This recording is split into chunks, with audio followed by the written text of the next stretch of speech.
नमस्कार। आज के मुख्य समाचार में आपका स्वागत है। मैं हूं अमर सिंह। आप लोग देख रहे हैं एसपी न्यूज।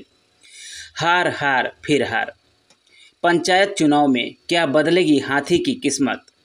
यूपी में मायावती की डगर कितनी मुश्किल? उत्तर प्रदेश की राजनीति इन दिनों एक बड़े सवाल से जूझ रही है।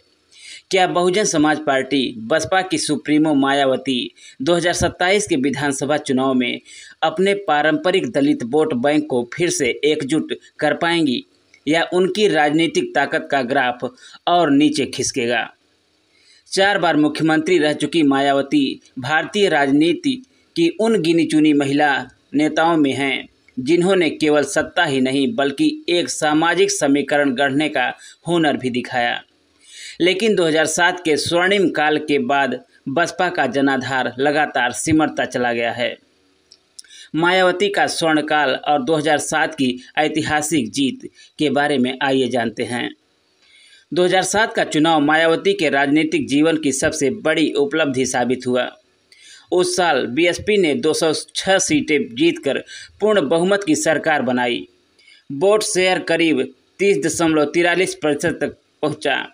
इस जीत की असली कुंजी था मायावती का रंगीन गठबंधन, जहां दलितों के साथ साथ पिछड़ों और सवर्ण समुदाय को भी साधा गया। यही मॉडल उन्हें सत्ता तक ले गया और राजनीति के राष्ट्रीय नक्शे पर मायावती को सबसे मजबूत दलित नेता के रूप में स्थापित कर गया। लेकिन यह ऊंचाई ज़्यादा दिन तक नहीं टिक सकी। गिरता ग्राफ 2012 से 2022 तक का सफ़र। 2012 के चुनाव में बीएसपी सीटों के मामले में 80 तक सिमट गई। वोट शेयर घटकर 25.91% रह गया। 2017 के चुनाव में सीटें घटकर केवल 19 और वोट शेयर करीब 22.23% तक गिर गया। 2022 के चुनाव में अब तक का सबसे खराब प्रदर्शन। पूरे प्रदेश में बसपा सिर्फ एक सीट जीत पाई और वोट प्रतिशत गिरकर 12.88% रह गया। इस लगातार गिरावट ने न सिर्फ बीएसपी की सियासी जमीन को खोखला किया बल्कि उसके पारंपरिक वोट बैंक को भी बिखरा दिया। दलित वोट बैंक अब किसके पास है? आइए जानते हैं।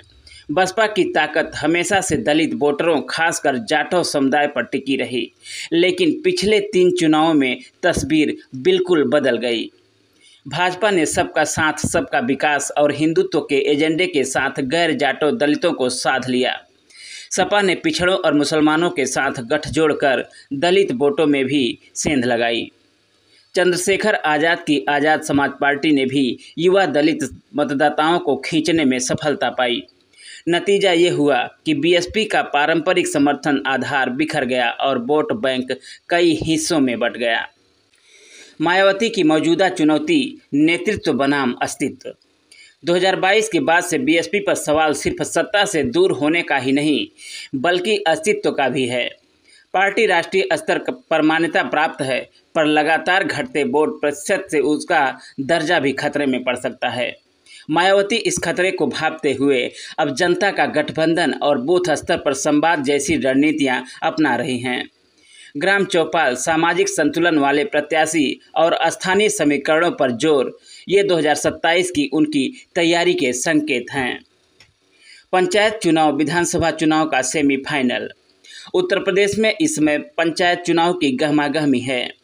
सियासी विश्लेषक मानते हैं कि पंचायत चुनावों से 2027 के विधानसभा चुनाव की तस्वीर काफ़ी हद तक साफ हो जाएगी। भाजपा मजबूत संगठन, दोहरी सरकार, दिल्ली और लखनऊ की योजनाओं और केंद्र राज्य के सामंजस्य पर भरोसा। सपा खेत खलिहान और गांव-गांव तक पहुंच बनाते हुए किसान और नौजवान समुदाय को जोड़ने में व्यस्त। बसपा पुराने संगठनात्मक ढांचे और दलित पड़ावों पर केंद्रित रणनीति। कांग्रेस सीमित जनाधार के बावजूद महिला और युवाओं को टिकट देने की नीति पर काम कर रही है। 2021 के पंचायत चुनाव में भाजपा ने जिला पंचायतों में बढ़त बनाई थी, लेकिन ग्राम पंचायत और क्षेत्र पंचायत स्तर पर सपा ने कड़ी चुनौती दी थी। 2027 की सबसे बड़ी चुनौती दलित पिछड़ों में विश्वास फिर से जगाना, गठबंधन या रंगीन समीकरण की वापसी करना, भाजपा सपा की सियासी जुगलबंदी से अपनी अलग पहचान बनाना, युवा और महिला वोटरों को अपनी ओर मोड़ना। अगर मायावती इन मोर्चों पर सफल होती हैं तो बसपा को फिर से किंग मेकर या सत्ता की दौड़ में अहम खिलाड़ी बनाया जा सकता है। लेकिन अगर रणनीति जमीन पर असर नहीं दिखा पाई तो दलित राजनीति पूरी तरह बीजेपी और सपा के पक्ष में सरक जाएगी। 2027 है निर्णायक साल। मायावती के लिए 2027 का विधानसभा चुनाव सिर्फ सत्ता में वापसी का नहीं बल्कि राजनीतिक अस्तित्व का सवाल बन गया है। पार्टी को या तो 2007 जैसा जादू फिर से दिखाना होगा या फिर इतिहास उन्हें एक दौर की सबसे शक्तिशाली दलित नेता के रूप में ही याद करेगा।